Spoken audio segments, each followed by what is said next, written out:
T minus 30 seconds.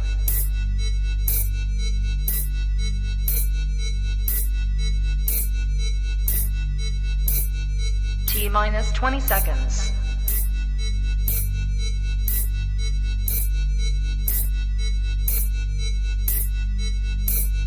Ten, 9, 8, 7, 6, 5, 4, 3, 2, 1, 0.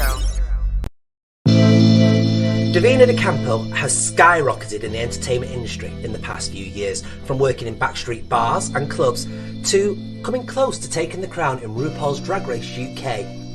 Belinda Scandal is known around the world and in the entertainment industry for her quick wit and sharp tongue. In the world of interviewers, she's known as the silent assassin. Eat your arsehole out, Piers Morgan. It's been 3 years since me and Davina sat down and spoke openly, and I know from her being a friend that her life isn't just sequins and smiles. I'm ready to answer any questions that Belinda has tonight, especially as tonight is for the George House Trust.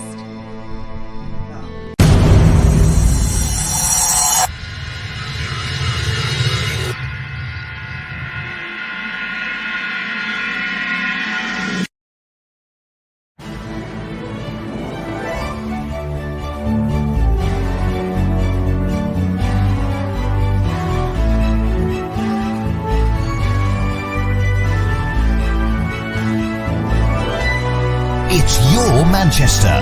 Please welcome tonight's host, Belinda Scandal.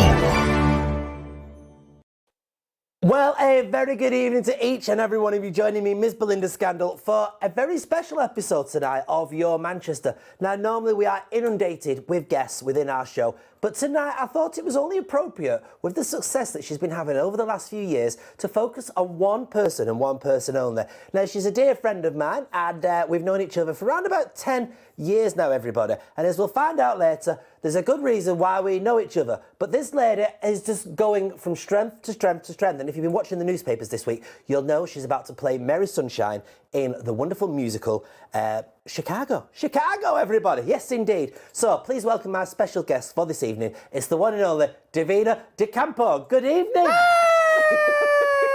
Thank you so much for having me. I wanted to do this, and I've been wanting to do this for a while. I mean, we've had you on various bits of the programme, but we've never managed to sit down properly, have we? No, and now we're doing it through this... Through a piece of plastic. A piece of plastic. It doesn't get more bizarre, does it? Now, we've got around about... Well, listen, yes. The pair of us are sat like this. You're talking about it doesn't get much more bizarre, and look at the state of us. I know. Well, I mean, you're looking gorgeous. You're looking like you're ready to take on the world. I've got my wizard sleeves. Wizard sleeve, yes, yes. And my dress.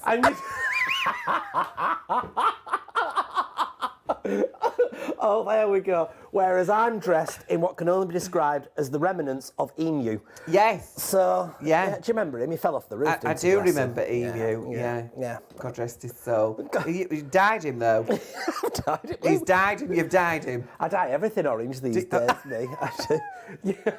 It's important to do so, isn't it? Now, Nothing about your bathroom habits. No, how'd you go from that to, I want to get serious with you today. You knew full well, we've been rehearsing this, viewers, for a good few hours today to make sure that everything's absolutely hunky-dory. And I've watched you get ready. Yeah. Which I've never seen actually Sat on before. this very floor. Sat on the floor. Applying the face. Yeah. I mean, the floor is probably the best place to put my face on, to be honest. That's where I scrape it off on a Saturday morning anyway. I was going to say, you've probably had your face on a few floors anyway, haven't you? Yes. Pillows, floors, walls. Darling, anywhere I can put my face, it's going. You are. I am going to get to this. I am.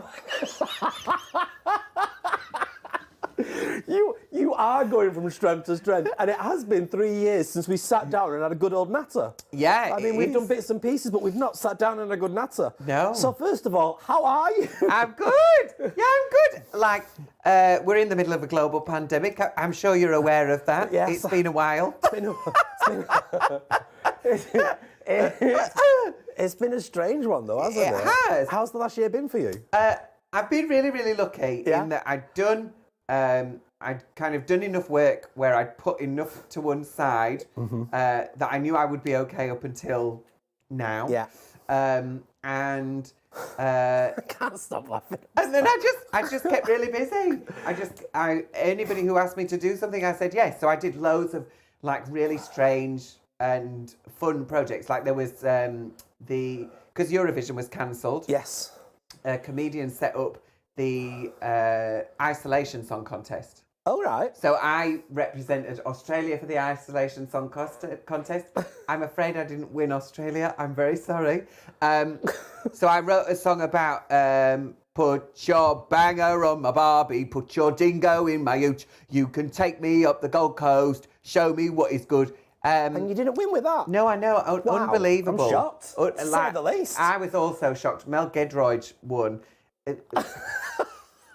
But you've worked with her a few times, haven't you, Mel? Hey, you know what she's all about. Yeah, winning. Winning.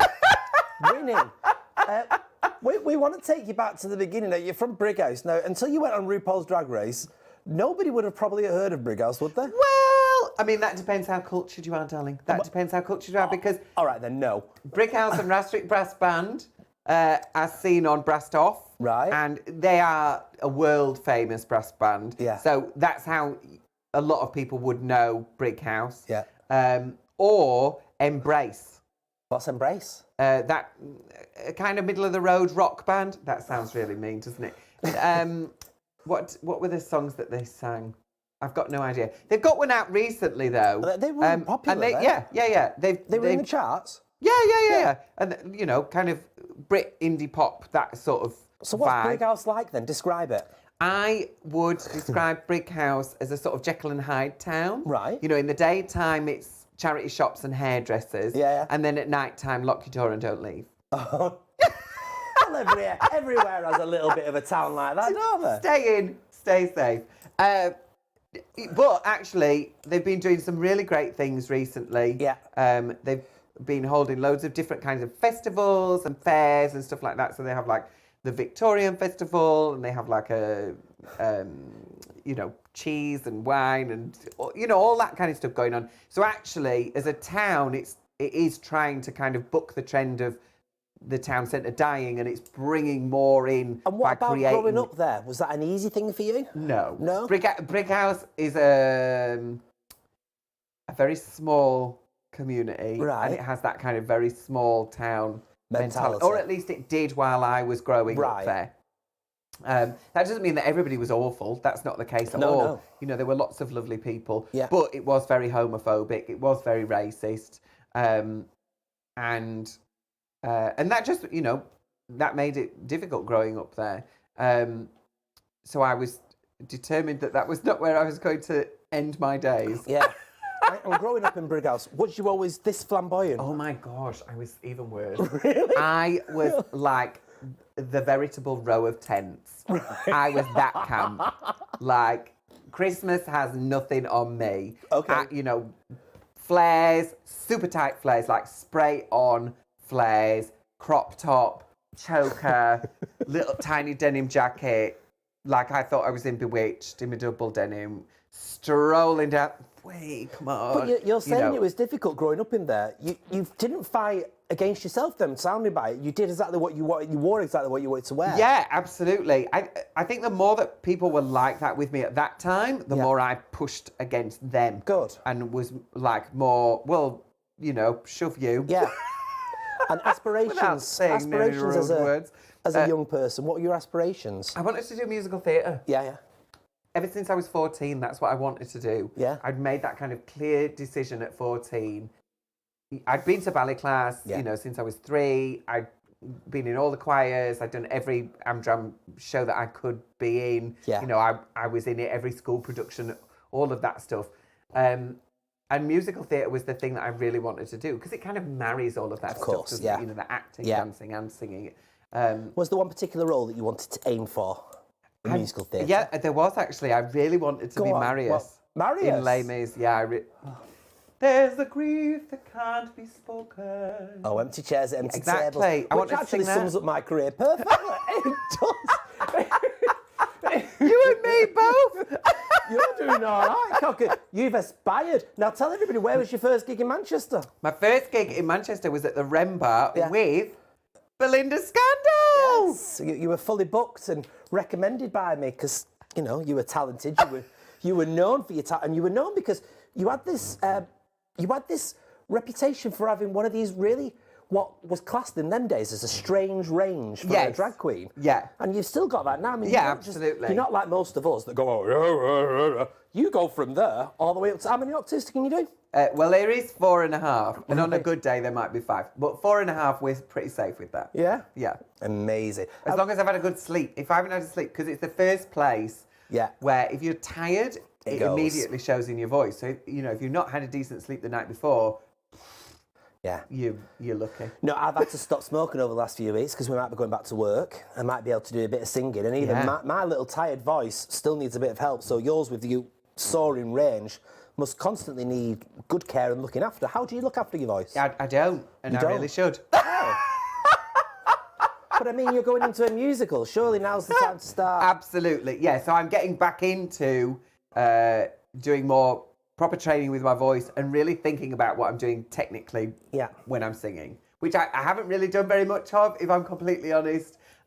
When, you know, for probably the past 10 years, I haven't really thought as much as I should do about what I'm doing with my voice when I'm singing. I mean, for those that didn't see it, you, of course, went on The Voice. All the chairs were turned around. Yeah. We weren't expecting it. You didn't really publicise the fact you were going on it. And then you turn out with this fantastic voice. Let's have a look at the VT.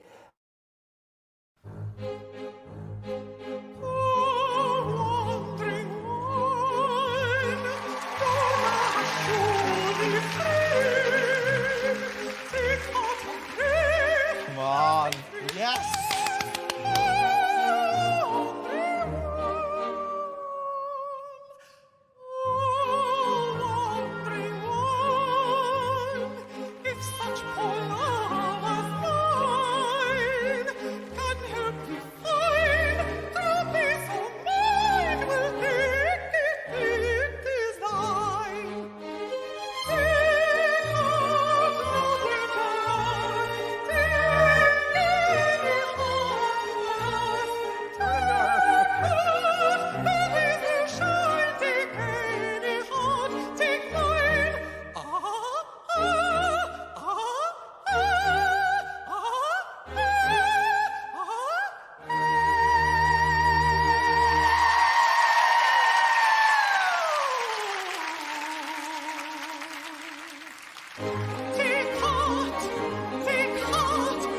This one's definitely for you.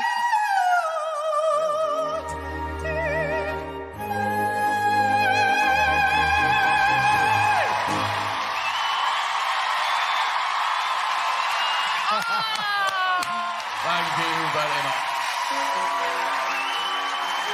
Your man. The man, yeah.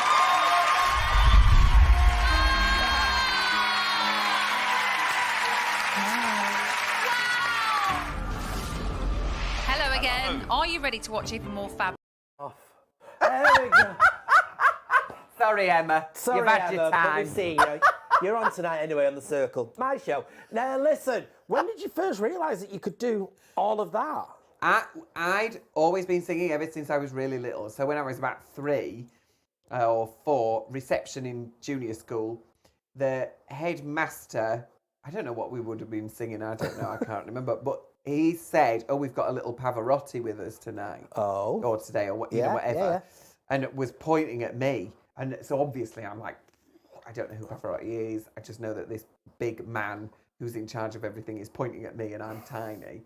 But it didn't stop me singing, did it? I can't have been that embarrassed. No, I mean, you do great with it. So how long did you stay in Brighouse for then? Was you there until All the what way. age? So all the way until I was 18. 18? Yeah, 18. And then I disappeared to university. To study?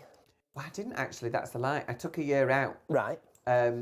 High school was really traumatic. Why? Just constant bullying from everybody. Like, it was Section 28 times, so it's really homophobic. The 90s just were really homophobic. Yeah, it was They just horrendous. were. So, and then, you know, teachers and people in positions felt like they couldn't do anything about it, even though that wasn't really what the legislation said. So they did, and then those who were homophobic were able to just go, well, I'm not allowed to do anything about it. Sorry. Did you have a particular teacher that you could confide in? There were some really great teachers, actually, and I had a really great group of friends. I didn't realise we were the geeks until we left. Was you a geek there? I was total geek.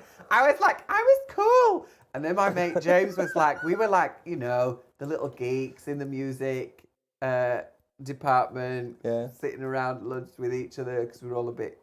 We were all picked on if we joined choir. Yeah, I mean, I was in because choir. Choir sounds so much like queer, doesn't it? Absolutely. So you were just picked on because of that. Yeah. Luckily, my sister was the head of the school. Right. So if there was ever an issue, she would sort it in a blink. Okay. So I was blessed. What was your family? Oh, massive. I'm one of 7. Right. So I've got 4 older brothers, Yeah. and then I've got 2 younger sisters. Right. And so consequently, everybody knows who you are in school because Yes. you're one of the clan. Yeah. You know. So that kind of puts extra pressure on you as well from the teachers because all my brothers are really clever. Right. They all did really well academically. Yeah. And obviously I'm, you know, Fairy Hanny, looking out the window going, Daydreaming, focusing on what's now come to fruition. you know, and chatting and eating Louise Toddington sandwiches at the back of maths. So, And why not? I mean, she brought really nice sandwiches, so... And you've mentioned a girl there. Yeah. Was you ever in a relationship with a Yeah, girl? oh God. Year 7, year 8, year 9, I went out with every single girl going. Honestly, I must have had more girlfriends than hot dinners. Was you quite effeminate back then? Oh, camp as anything. Absolutely, yeah. And what was their reaction to you being this effeminate? The girlfriends? I don't know. They were just fine with it? Yeah. Well, that's the way it should be. Because you were just kids, weren't you? Yeah. Oh, let's go and have a kiss behind the back of the bike shed. But, like, I'd always had a girlfriend as well. I'd gone out with this girl, her nickname's Bobby. Right. And we, at junior school, we'd gone out right from reception right until the last year of junior school. And then this other boy turned up who was, you know, fresh meat, and she was not having me anymore. She was interested in... But was you looking out for any fresh meat? Well, I was male-wise, while quite you were into there? him as well. Right. Okay. And dare we ask who won? Well, she did, obviously, yeah. No, It's not on, is it? It's not acceptable. You know, but here we are. This is life. It's fine. So, so you always knew then that you were into the boys, did you? Well, I don't think you could... I wasn't able to articulate it or understand what it was. And obviously, you're being told all the time, Yeah. boys go out with girls. Yeah. Done. That's it. And especially in the 90s. Yeah, I mean, Absolutely. for real. And in small places like you and I were brought up in, that was what the norm was. Therefore, that's what you had to do. Exactly. And we still do it now to kids. Yeah. Kids' toys are more gendered now than they were in the 90s and the 80s. They're more gendered than ever. You know, the boys section and the girls section are like militantly separated now. Yeah. So, there's still that happening now, which we could talk about that. So I know. So you managed to not escape, but I mean, you leave Brick House, you go where then? Yeah, so I did another year. I had a gap year where I just did loads of really terrible jobs, which was great. Yes. Like doing a terrible job before you go to university is great. Yeah. Because then, when you get to university, you're going to put the work in because you don't want to go back to that terrible job. So I'd worked as like a cleaner in a hospital. Yeah. MRSA was not my fault. I'd just like to point out, all right, that was not my fault. I was good at cleaning. Did you have a favourite normal job? As I call it, a 9-to-5 job.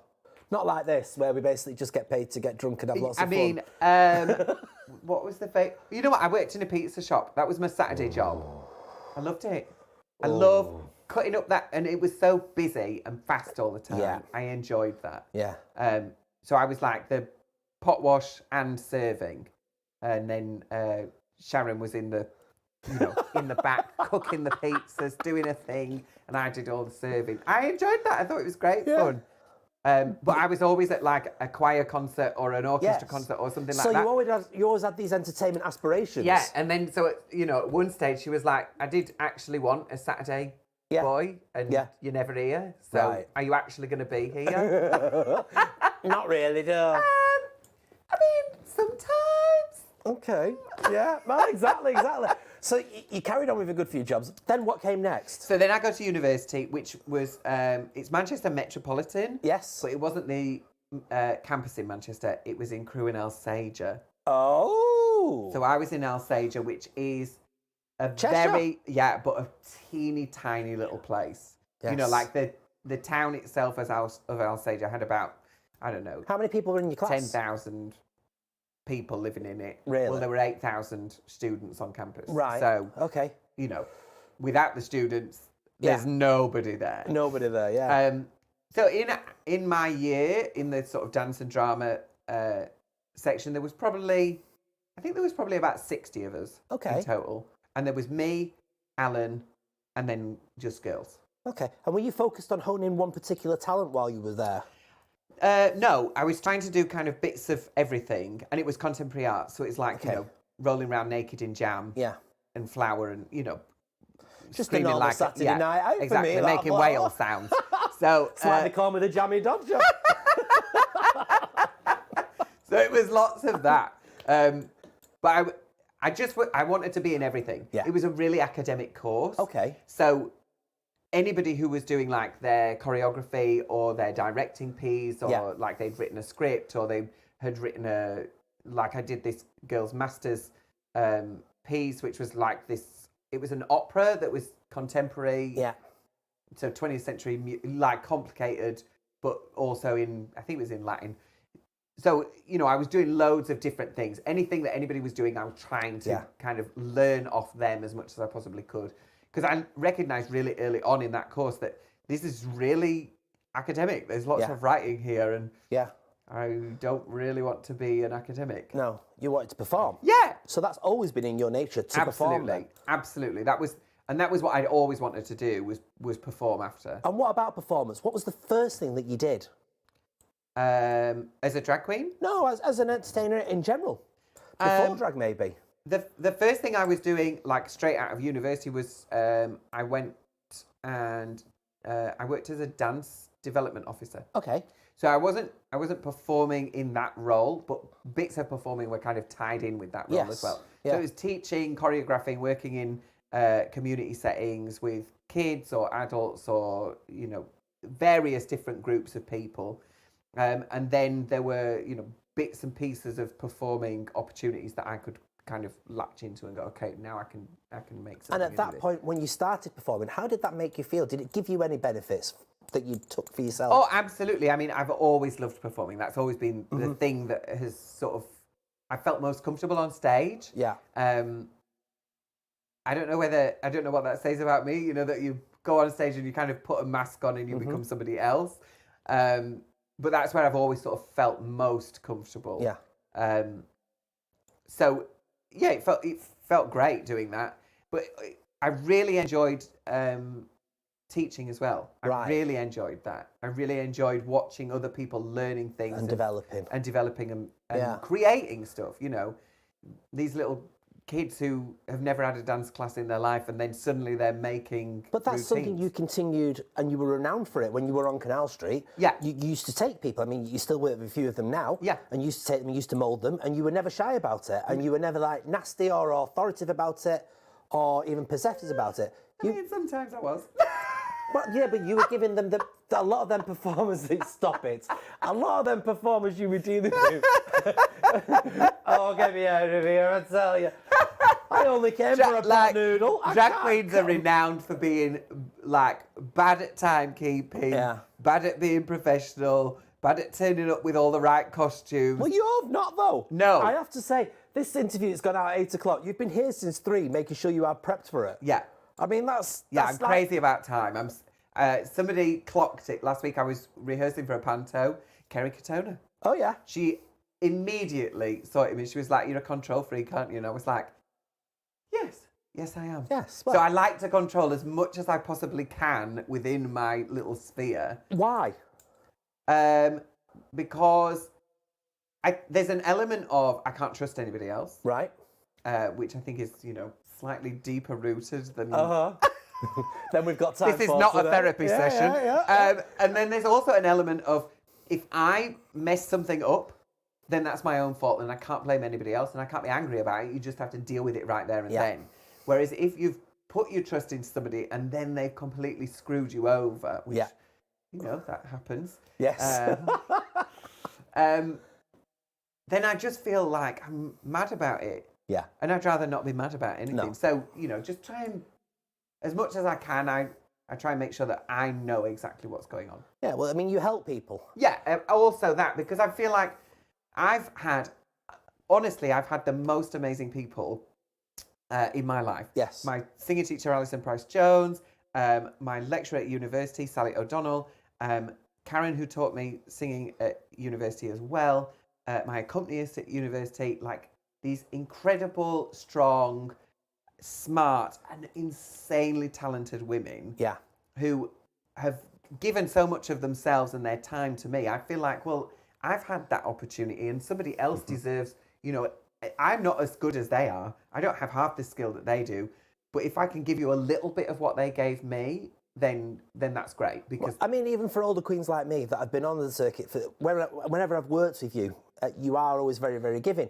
You've given a lot to the charities as well. And one charity that you feel very passionate about is, of course, the George House Trust, isn't it? Absolutely. What's so important about that charity for you? Well, they're Manchester-based. They help people living with HIV and AIDS, and I don't think that they always get the, you know, lots of the other charities have huge names behind them, and I don't think that the George House Trust always gets the amount of the platform. Okay. They don't always get the platform I think that they deserve, and so being able to just kind of help and lift somebody else up a bit, you know, like Elton John's AIDS Foundation, it's enormous. It's a gargantuan organisation. Absolutely. George House Trust is just a little charity that is doing amazing things for people. Well, the CEO of the George House Trust joins us right now. Good evening, Darren. How are you? Evening. Thanks for having me. Absolutely no problem at all. Davina there was mentioning that perhaps you don't always get the big names that you want, but surely having patrons and ambassadors like Davina on board must help to elevate the point that you want to get across for your charity. Absolutely. I think Davina does brilliant work for us. And the difference that it makes when you've got somebody with such a profile is so amazing. It is. Now, for those that don't know too much about the George House Trust, Davina's touched on it lightly there. Perhaps tell people what the George House Trust is. Well, I think Davina did a brilliant job. So thank you. But we provide support to people living with HIV, and that's anybody living with HIV. And so the type of things that we do are helping people with the confidence, dealing with the diagnosis, financial support, counselling, well-being, and all that kind of thing. We're just basically a holistic service for people living with HIV across Greater Manchester. And the programme It's a Sin came out. Has that helped or hindered your plight with the charity? Well, another famous patron is Russell T Davis, so having that connection has been excellent. It's been really, really good because it's got people talking about HIV in the living rooms, people that weren't talking about HIV. It's took it into the mainstream. And the biggest thing for us is tackling the stigma around HIV. And so the more people talk about it, the more people know about it, the easier our job becomes in making HIV something we talk about, live with, and understand. Now, of course, Davina, your fan base is varied in age. You know, you've got, since the programme that you were on, you've got younger people, older people following you. How important do you think it is that people know the history of the crisis, I suppose, with HIV that we've gone through to where we are now learning? Well, I think you've seen kind of what's happened with the pandemic this time, and people going, oh, I can't believe that there's been this and there's been such inaction. Well, that's exactly what happened in the 80s with the AIDS crisis. People went, oh, well. Yeah. Sit on our hands and did nothing about it. And that's because it was seen as a gay disease. Yeah. Which it absolutely is not. No. And cases for straight people are on the rise. And some of that is just about, I don't think people are aware of how important it is to get yourself tested. Because like with HIV, you could be living with it for years and years and years, and you would never know. You don't have any symptoms. No. None of that stuff shows up. For other people, it can be, the symptoms show up very, very quickly. And you don't know that you've got it for the first 3 months, for the test. So there's lots of things around HIV that I think people still don't know, which means that they can't protect themselves or other people. Yeah. And the other thing, I think that it's a sin lacked a little bit, like the after information about you equals you. So undetectable means that it's untransmittable now. So if you have an undetectable viral load, it means that you can't pass it on to your partner now. Okay. And the only way that you can know if you've got that is by being diagnosed first. And Darren, how easy is testing these days? Is it something to be scared of? No, not at all. And it's really easy. And the support that you can get around it from organisations like LGBT Foundation, BHA from Equality, there's loads of places. You can get your kit online, you can do it at home. And, if the outcome is that you're actually positive, you can get in touch with us, the brilliant team at George House Trust, and be supported through that journey. And that's why we work in partnership really on this, because we want it to be the best outcome for anybody, regardless of whether it's a positive or a negative result, so that they can live their life and have the best life they can. And avoiding getting it, how is that these days achieved? Well, there's lots of different things. So obviously, Davina's just nailed you equals you, so thank you. I don't need to share that. It's brilliant. This is exactly the kind of ambassadors we need, so thank you. But there's also traditional approaches, people using condoms, but then there's PrEP, which is a tablet that can be taken to prevent HIV, and you can get that as part of prevention tools, so you can go to your clinic and talk to the clinic about that. So that's, and there's other measures as well. So ultimately, it's about having the sex that you want, keeping it as safe as you can, and understanding HIV, as Davina said, and being aware of it so you can take the measures you need. Okay then, so just before we let you go then, Darren, what's your goal with the George House Trust? We want people living with HIV to have the best life. We want them to live confidently, and we want them to live healthily and happily, and that's what's important to us. So everything that we do points towards that. So all the services we provide, the awareness raising we do, the tackling stigma, the involvement, and working in partnership with other organisations, it's all about people understanding HIV and living confidently with it. Excellent. Darren from the George House Trust, thank you so much for your time today. Getting you on more and more, because I believe it really needs to be talked about and really needs to help your wonderful charity as well. So perhaps Thanks we'll see you support. in mid-April for announcing something exciting. 100%. I'm all yours. I'm all yours. Good. That'll be April 21st, so I'll put it in your diary. There's a good boy. Thank you. Cheers now, Darren. Thank you, you two. Have a fun. lovely day. Oh, dear. Do you know, some days, I think he's quite fabulous. He's got one of them accents that I quite rather like. Yes. It's not absolutely. common like mine. You know. Fabulous. All right, then. We are going to get to the moment in a minute where we talk about your rise, TV and fame. Just before that, though, let's have a look at the weather, first of all, please. Let's have the weather. Thank you. Good evening, everyone. Hello and welcome to this week's weather forecast with me, Paul Rudd. And did you know that Saturday the 20th of March is officially spring? Spring has sprung, ladies and gentlemen, so hopefully we're going to get a few nice days, but not this week, unfortunately. So let's have a look at this week's weather details. Alright, Thursday is looking mixed. It's looking sunny, cloudy with rain with the temperatures of 11. Friday is looking like rain with the temperatures of 12. As we spring into the weekend right now, it's not looking good. It's looking like rain with the temperatures of 11, and Sunday will be cloudy with the temperatures of 12. That's it for this week's weather. Do hope you're enjoying the weather forecast. And now it's time to hand over back to the studio for this week's fabulous episode of Your Manchester. So I did was you watching our Paul then and loving him? Say hello going to on here? Paul, because he'll be dizzy if you say hello to him. Hello, Paul. Have we had any comments in so far, please, Mr. Jonathan? Let's have a look at some comments. Here we are. Oh, hello. Here we go. There, look at this. Most iconic Divina De Campo comment, Drag Race. A red wig and a silver... I don't know what they're talking about. Yeah, and it's the bit after that is Yeah. What? unsuitable for broadcast. Okay. Two of my fake queens. Thank you very much. Hello. Who else have we got here? Oh, yeah, put that one on. There's a good one. And one of our sponsors there, Mark Ribbers.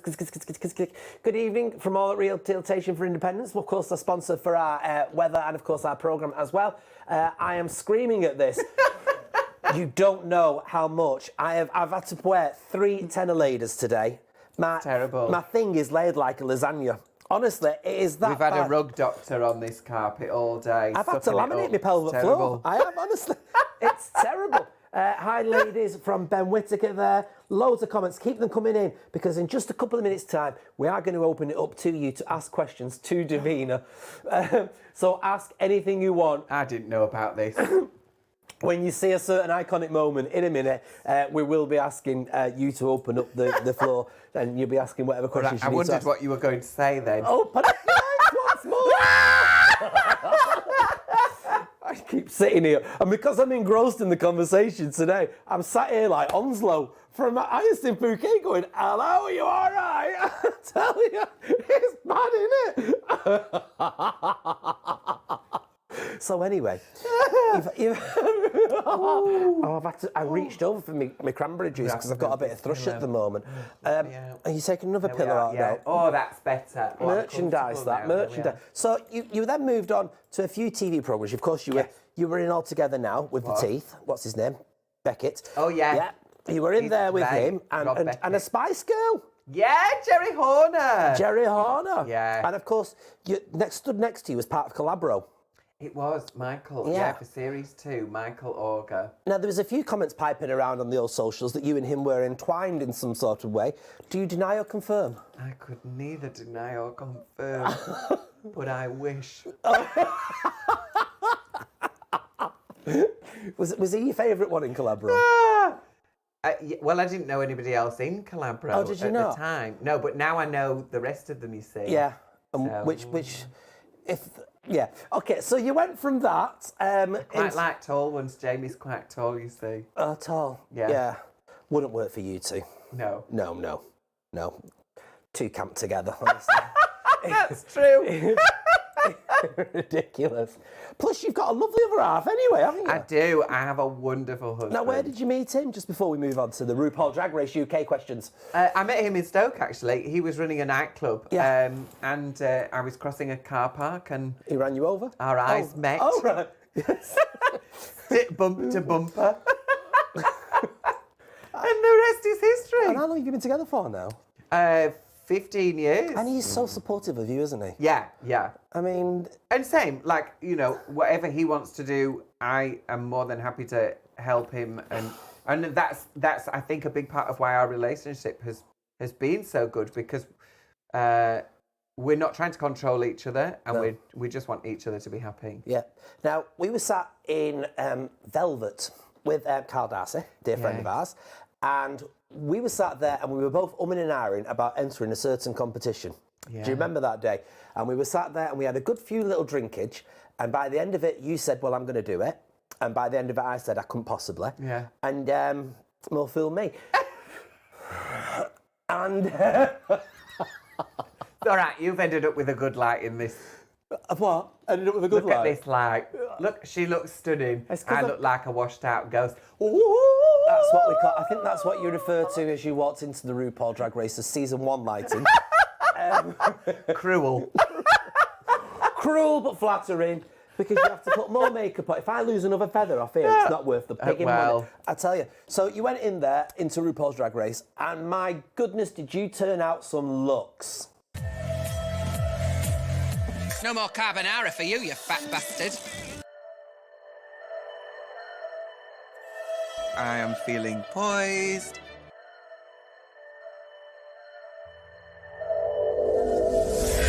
Pull yourself together, lass.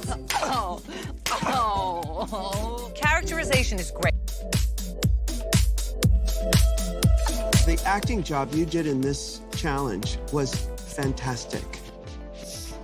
Thank you.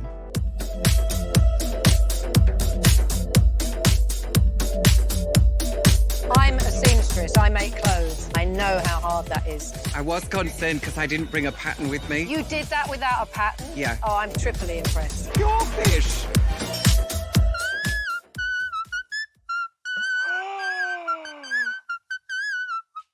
The Frog Destroyers. You know I'm rocking it right. True. I came to love, not to fight. But the gloves are off. It's time to say good night, good night, good night. Please welcome Divina De Campo's sister, Karis. Oh my God. Could not be happier to see somebody in my entire life. Bit of blow dry. Is that what you wanted today, madam? All right, very nice. Up next, Divina De Campo and Delicia De Campo. Karis is smashing this on the runway. I think Chucky's had a tucky.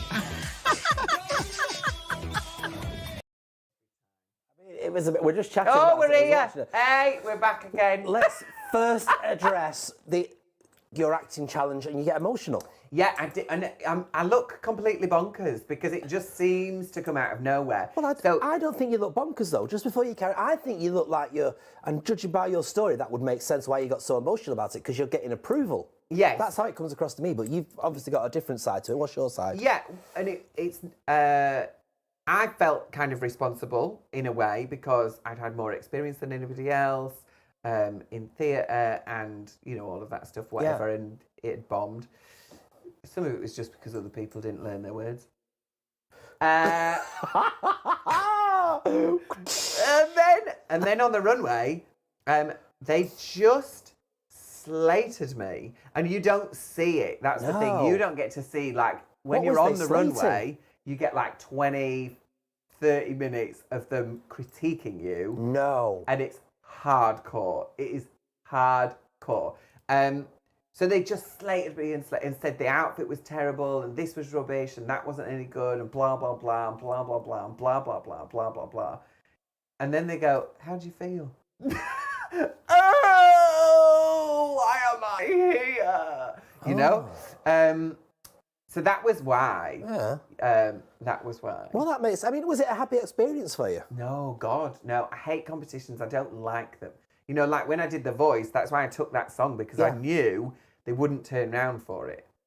Because I didn't want them to. Yeah. I wanted to go in, get me a little bit of exposure. Thanks, ta-ra, goodbye. Yeah. But Drag Race is that enormous opportunity. So you have to kind of weigh them up, don't you? You have to weigh it up and go, okay, well, do I want to move to the next level in my career? This will allow me to do that. Elevate you, of course, yeah. Is it worth going through it? Yeah. Yeah, it is, actually. It is worth going through it. And what about behind the scenes then? Because obviously we only see what's on screen.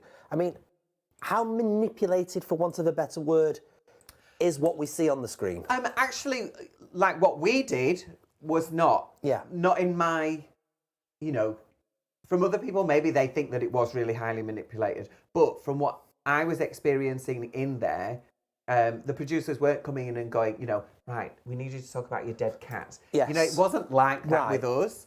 And I felt like what you saw on screen actually was a real fair representation of everybody. You know, there was only really one moment where I felt Cheryl in the Snatch Game didn't get a fair crack because she was really funny in the Snatch Game and you didn't really get to see her. But in every other part of the show, I thought they did an incredible job. Yeah. Because it was just really honest. And you're put in a hotel. Yeah. You don't see anybody. No. You've been with your partner for years. No. And all of a sudden you're not allowed to speak to him, you're not allowed to see him.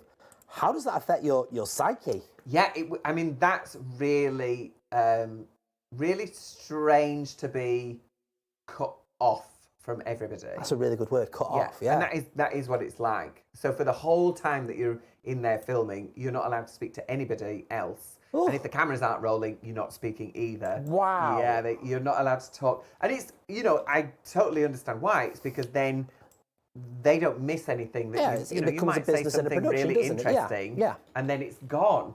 So that way, you know, any conversation that crops up, and, you know, British queens are renowned for chatting, aren't we? Yeah. Like, I I went and did a wedding. I did 2 hours. I did 2 hours and sang 6 songs because I just talked. You talk. I mean, yeah. And as long and as a lot of queens can't do that these days. And once you're in the flow of it and people are laughing and you're on it, well, it's fine. You could go all night long if you wanted. Yeah.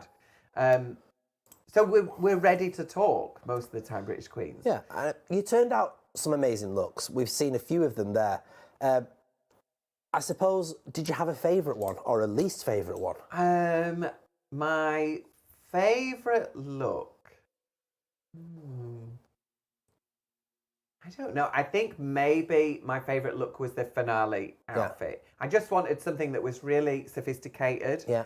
And not too. I didn't want all the sparkles and all the sequins and all of. I'd done that already. You'd seen loads of sparkles, loads of sequins, all of that stuff.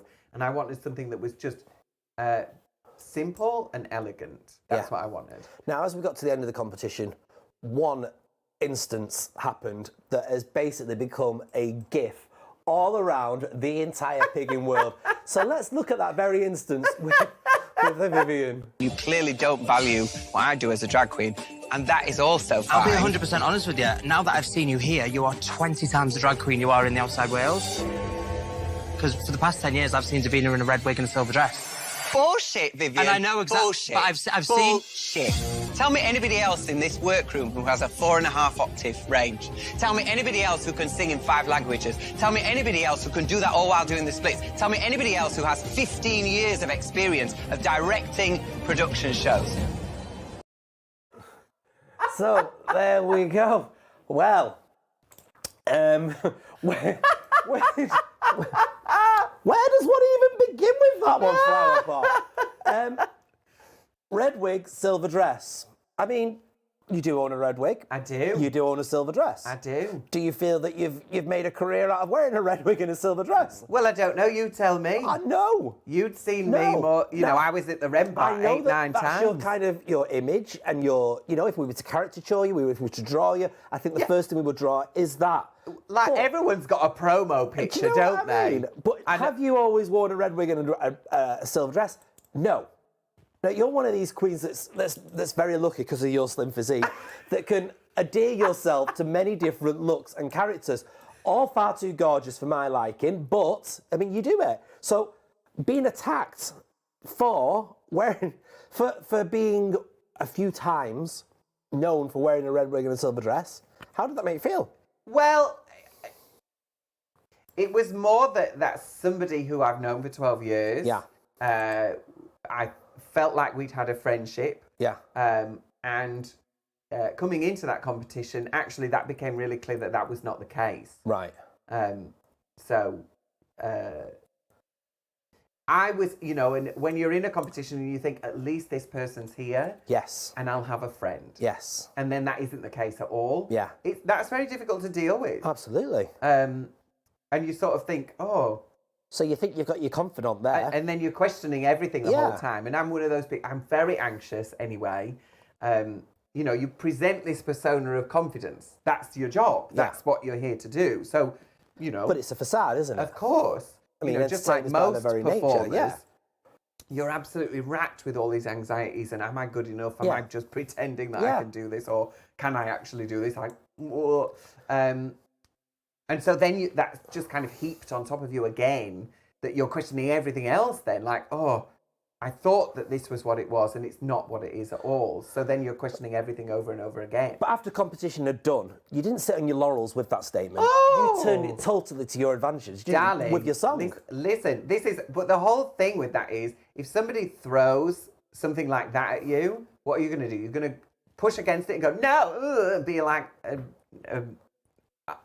about it, or are you going to go, well, fine, I'll take that, I'll own it, and I'll turn it into something else. So how soon after silver into gold? Well, absolutely. How soon after that incident in the workroom did you think, and was you already preparing the red wig, silver dress song? Oh, well, it was part of the plan for after. Like, the promo looks were all done after the show has been filmed. Yeah.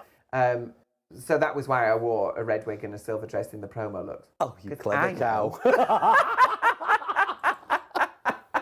So I know, and I'm not petty person, and so that's fine. I can own it. And so, yeah, the plan was that I would write a song about that. Yeah. Just make fun of it. Yeah. You know, just make fun of it. Because how ridiculous. Somebody, you know, when I started on Canal Street, for the 2 years that I was there, I was doing promo every Friday night, and I never once wore the same outfit. Never once in 2 years. No. So, is what she said true? No. So I can just take that and I can turn it on its head and make it into something, you know, So turn that's it what into you my suggest power. to people that are watching this then. If something's thrown at you, turn it around.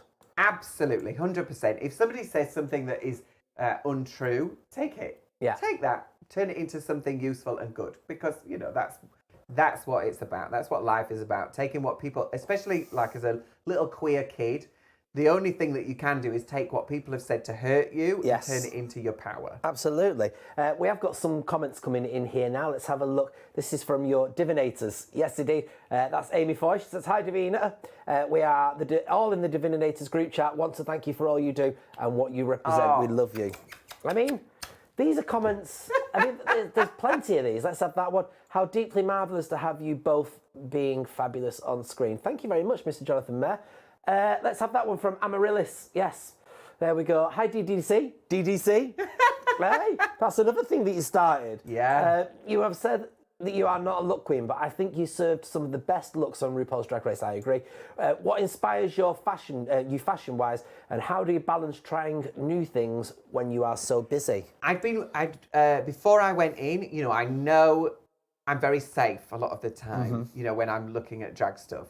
What is going to, because a lot of it is, you know, you see me on stage, I run around, you know, I mean, you don't stay still. No, I'm very frenetic on stage. So there a Disney cartoon on speed, basically. Yeah. So there has to be like an element of practicality about stuff as well. Absolutely. Because otherwise you're just trapped in your outfit. Of course, yeah. So I'm saying yes, of course. Done the same show for 10 years, but go on, yes, nod. So I was very aware of that. So I'm looking at lots of McQueen runways before I went in. Right. I was watching lots of Westwood runways. I was looking at Vogue. I was buying Vogue every month and, you know, going through it and looking at, okay, what are these things? Just to kind of give me inspiration for when I was making things. What are the shapes? What are the things that I'm going to want to try and create out of whatever it is, that because you know that there's a sewing challenge coming. You know that that's going to happen. And this is what I don't understand when some of the queens going, oh, I've never sewn.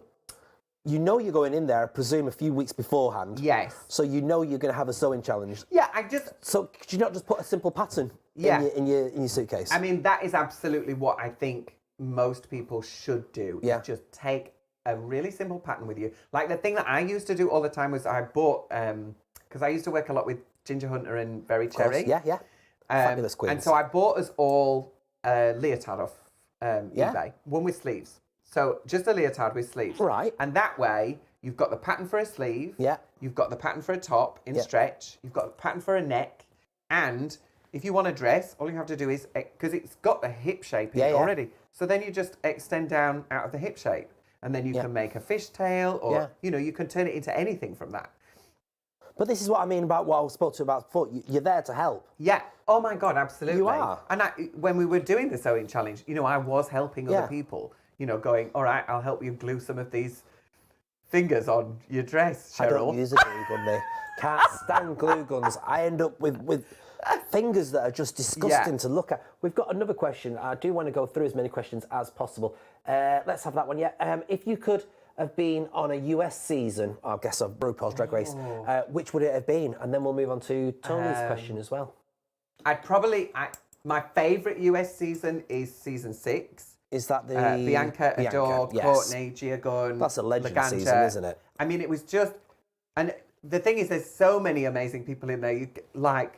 It's difficult to imagine it being that many talented people. It was that season that inspired me to continue watching it, because till then it was very much, this is a queen, it's a model, basically. The fact that there was then these personalities in season 6 was, for somebody who's stuck in my ways, quite invigorating to watch. Personalities and massive talents as well. Like, all of those people are really genuinely very talented.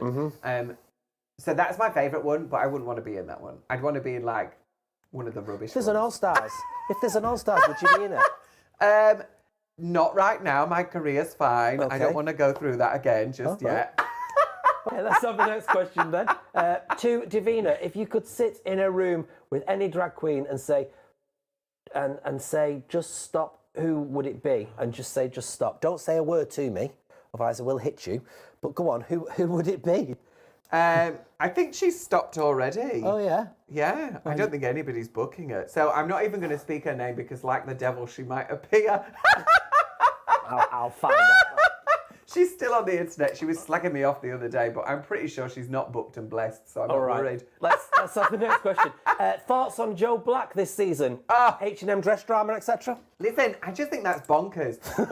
Absolutely bonkers. The whole thing, I think it's bonkers. I think the whole way that Joe was perceived and treated in the competition was insane. I don't see David Bowie.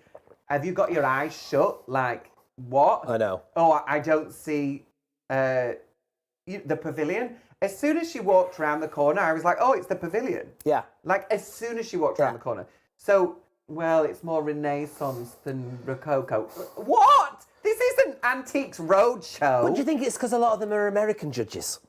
I mean, you've got half of that panel, no matter which way you look at it, that are American judges. Yeah. Do you think that the panel in the UK should be more UK-based?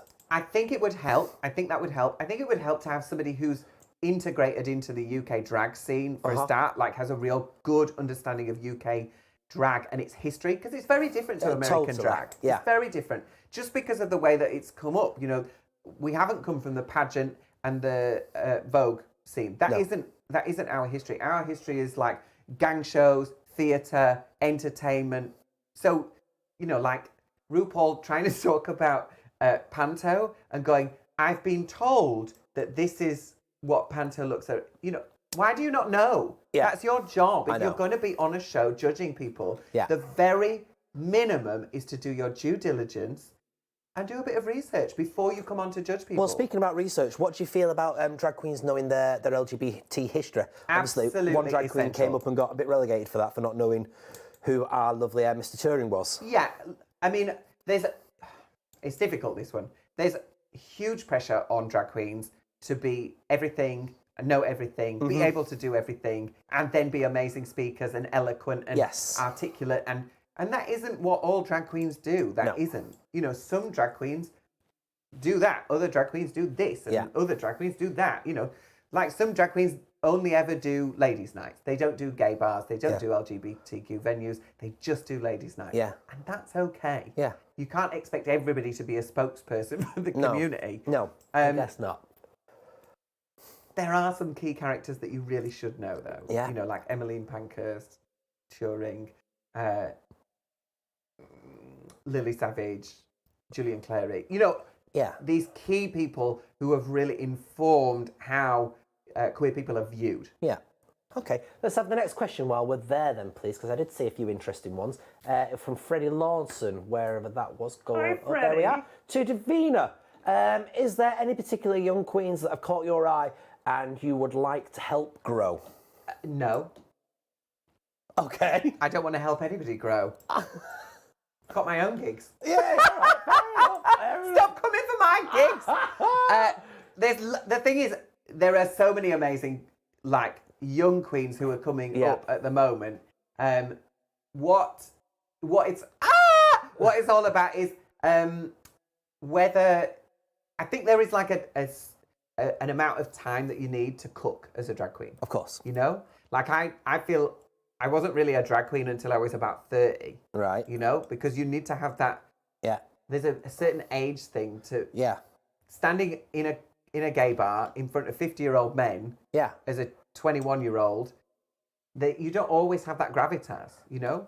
And I suppose from a traditional, as I would class myself, a traditional drag queen, do you think traditional drag queens, you know, on the other side of the coin, should be learning what the younger queens are doing? Absolutely. There's stuff that all of us can learn all the time. Yeah. And you've done this, you know, we were kind of very much the same when I started at the REM, you know, and both of us have stepped up. As soon as you know, if things change, you have to recognise that and go, okay, you know, it's business, isn't it? That's business. Course it is. It's just part of business. What is it that the audience are expecting to see? Let me deliver some more of that for them as well as what I'm interested in. And has RuPaul's Drag Race damaged traditional queens? I think there's an element of the look is becoming more important than the content. You know, and I talk about drag as like, it's actually what you do rather than how you look. It's like a Christmas present. So this is the wrapping paper. Yeah. And then what I'm doing on stage is the actual present. Okay. You know? Yeah, I like that. I'm just going to take Brent's comment there. I think that was a little bit yes, thank you. Because I think this is very important. And what we see now is a surge in love hearts, everybody. Thank you very much. Agreed. What else have we got then? Let's have Sarah Lloyd's comment there. Davina, would you go into another show? Could you see that red wig and silver dress in the jungle, maybe? Yeah, but I'm vegetarian, so I'm not eating any anus. Apart from... I was going to say, it's a bit late in the day to bring that up. Oh, God. Oh, no! Oh, we've got Lady Imelda watching today as well. Davina, I love you long time from Love Lady you too, Imelda. Imelda's an amazing queen. Okay, oh, right, and finally, just before we... keep the questions coming, people, because she can't go anywhere because we've locked the door.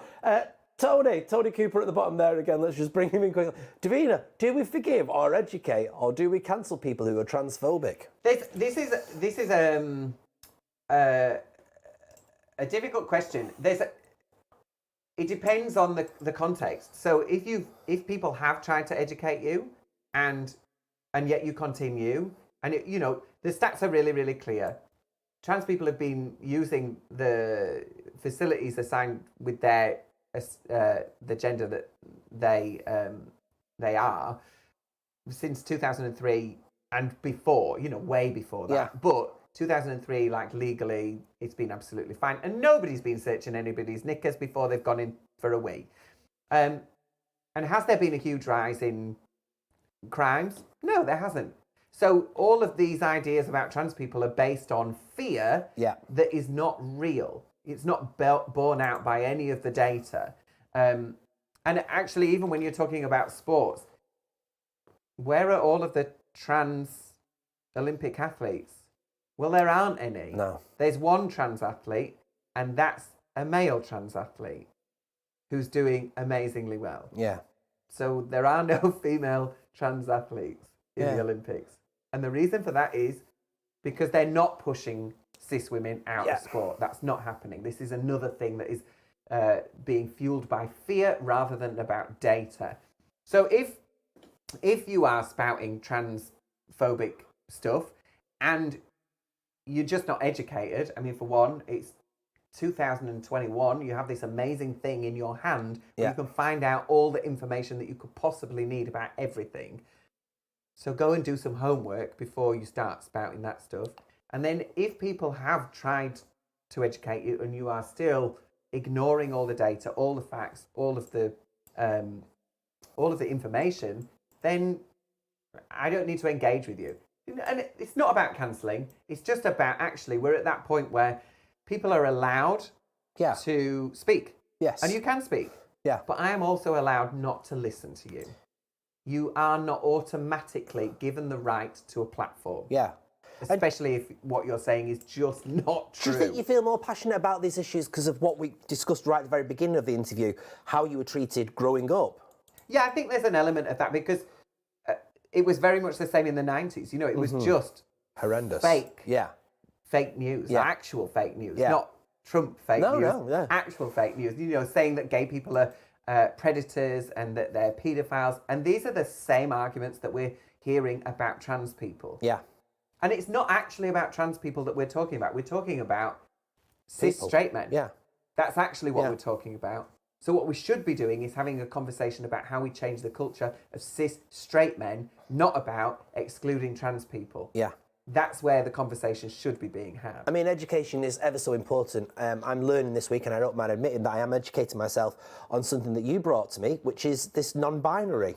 Now, perhaps explain what that means to you and what it means. So for me, it's like, most people are either a man or a woman. And that doesn't work for me. I am not a man and I am not a woman. I am not part of that binary. Okay. And it is literally just as simple as that. That is the binary, male or female. I don't think that is a true representation of actually what it's like to be a human living in the world. And it's such a simple thing when you describe it like this. But how has it affected your life? I mean, I've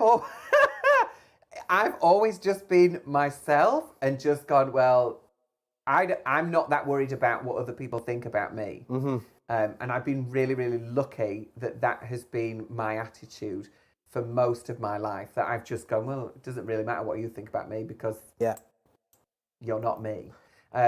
So, at university, I did lots of reading about gender performativity, lots of Butler, loads of that stuff. And that helped me to sort of understand that actually there are other ways to exist. And historically, most other cultures have not just had one or the other. There has been a wider spread of ways of describing your lived experience. Okay. And it's something that the church has sort of exported through colonialism. Religion has a lot to blame itself for, doesn't it? Exactly. Ancient Rome, exporting that all over the place. And then the UK, as we go out and, colonise in India and Australia and then America, we've crushed those ideas in those places as well. Yeah. And the unfortunate thing is that that's having a lasting effect. The ideas that we took there 200, 300 years ago are still having a lasting effect now. So in places like India, there's still lots of homophobia. Same with Australia. There's America. Those ideas that we've embedded into those cultures are still being propagated there. It's strange. I think we're moving better forward, aren't we? I think so. We're getting there. I mean, it's nowhere near perfect, is it? But I guess that's why we have pride still. Exactly. And, people talk about, oh, you don't need pride anymore, you've got equality, blah, blah, blah, blah. Well, listen, you walk down Salford High Street, dressed in your Nancy gear, and tell me that we've got equality. No, there's still people who've got massive issues about people's gender or their sexuality. So actually, we're not there yet. So straight pride? Oh, this super straight thing. I mean, just pure transphobia. It's just so stupid. And it's so obvious. And then, I think hopefully this week, because the evangelical church has been really, really clear that they want to separate the LGBTQ community. They talked about it 5 years ago. They made it as one of their kind of fundamental missions. It was part of their mission statement as an organisation to separate us, because then it's easier to take away our rights. Yes. That has resurfaced in the news this week. Yeah. So hopefully what will happen is that, the clowns who are behind the LGB alliance will realise that they're aligning themselves with far-right fascist organisations. Okay. Right, let's have a look. Any more questions while we're here? Thanks, let's babes. have a look.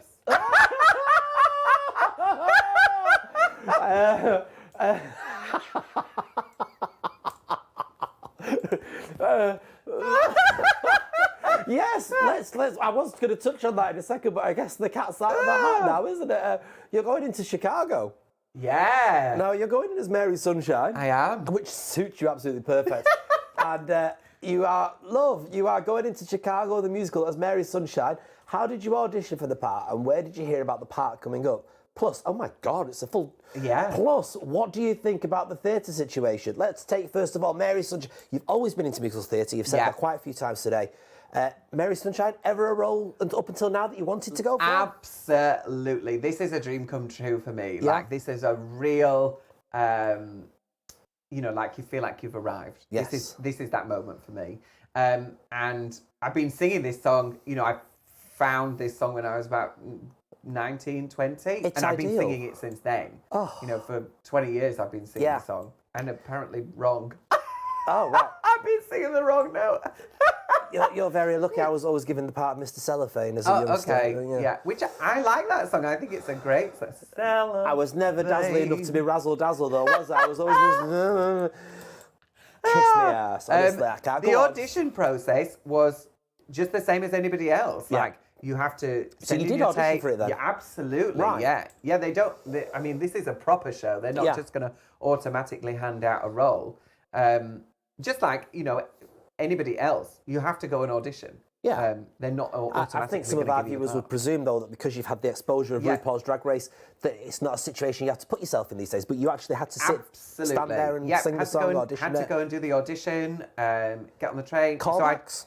I'd done a tape for it. I'd had a couple of meetings with the directors and the musical directors, and then went to London and did an audition for them in the room, and sang the song. And then they were like, "Oh, sing it again," and then they were like, "Okay, did you manage to have a good warm up this morning?" And I was like, "No, that was my warm up. Like, what am I going to do in carriage B? Go, all right, sorry guys, I'm just going to hold on." I think the important thing to take from that is carriage B. Yeah. Listen, I'm not in first class, that's for It's sure. not far off, though, is it? It's not far off, let's be honest.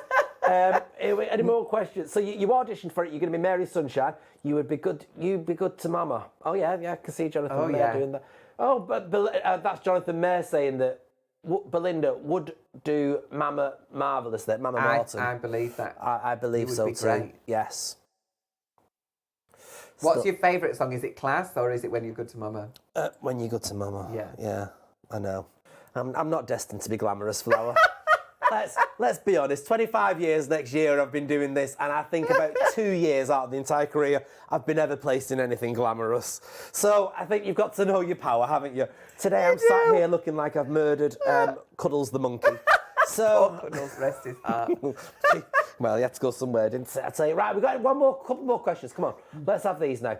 Here we are. Hi, Davina, darling. It's Sugar Cube. Oh, do you know who we're talking? Yes, good. I do. What do you think about about disabled LGBTQ community? Why do you think the disabled community has been left out? Good luck, love. Yeah, I think this is another thing, and I talk about this a lot actually. Society itself is kind of organised around straight white men, and it feels like an attack. That feels like an attack to people, and it's not. It's just an observation, because it is. Like, if you look at the town hall, who is it designed by? Yeah. By a straight white man. Yeah. Because you know that if it had been designed by a woman, she wouldn't have put stairs in there. Valid. Because if you're a woman, you know that at some point you're probably going to have a buggy. Yeah. So you're going to put a ramp in there. Yeah. Because otherwise, this place is not accessible to you. Yeah. And that's unfortunately what most of our buildings have been. They've been inaccessible to people who are not straight white men. Yeah. And in terms of the gay community, a lot of our venues are in old, ramshackle buildings. You know, we move into the spaces that nobody else wants. Yeah.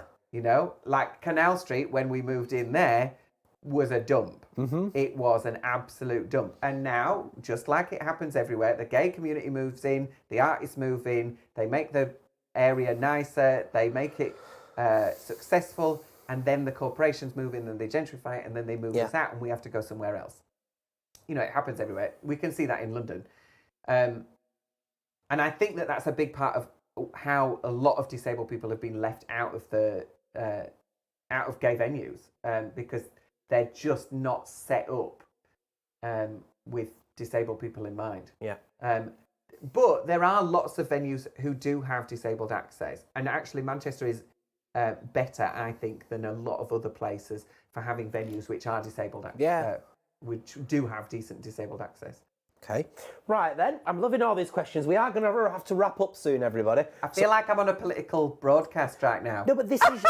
No. Here's some politics, here's some history, here's... This is what I'm saying is so important, and why I wanted to have you on the show on your own and spend this time with you. Yeah. Because you have your opinions, and I'll go back to it and I'll say it a good few times, you're always there for somebody else. Yeah.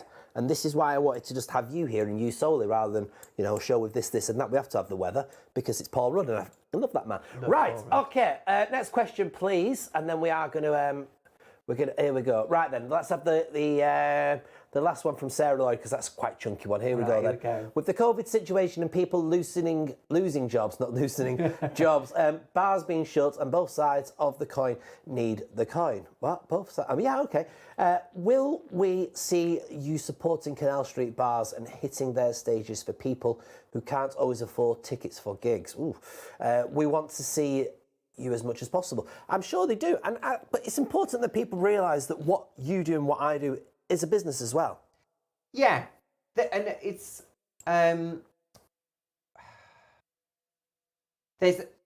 there are things which I can now do which I wouldn't have been able to do, working for free. So will I still turn up for charity gigs? Absolutely. You're here tonight. Yeah.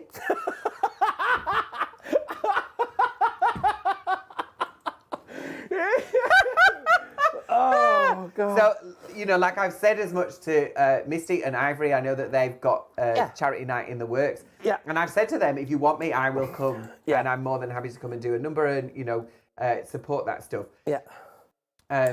But where am I more interested in making work and things that fulfill me as an artist? Of course. I am more interested in Theatreland. Yeah. And how long are you doing Chicago for? Where's it at? Where can we catch you? I'm in Chicago for 3 months, which is September, October, and November. I'm all over the place. You'll be able to find that on my socials.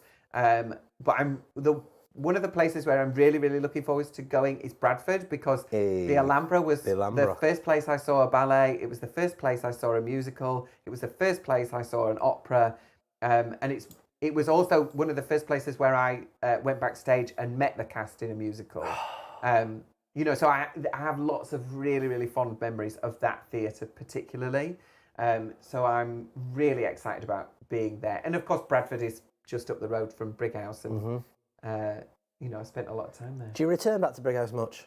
I try and go as much as I can, to see the fam. Yeah. And catch up with them all. I don't get there as much as I would like, and of course, COVID has put a bit of a dampener on seeing anybody. And on that cheerful note, we are unfortunate. We've got an angry face there. Who's put an angry face on? And on that note, everybody, you have been an absolute joy this evening. Thank you so much for coming to this today. It's always a pleasure to speak to you. Occasionally a chore. I was going to say. In the meantime, my director's going in my ear today. I tell you. Right then. Ladies and gentlemen, Miss Divina De Campo, thank you for being in conversation with me on this week's episode of Your Manchester!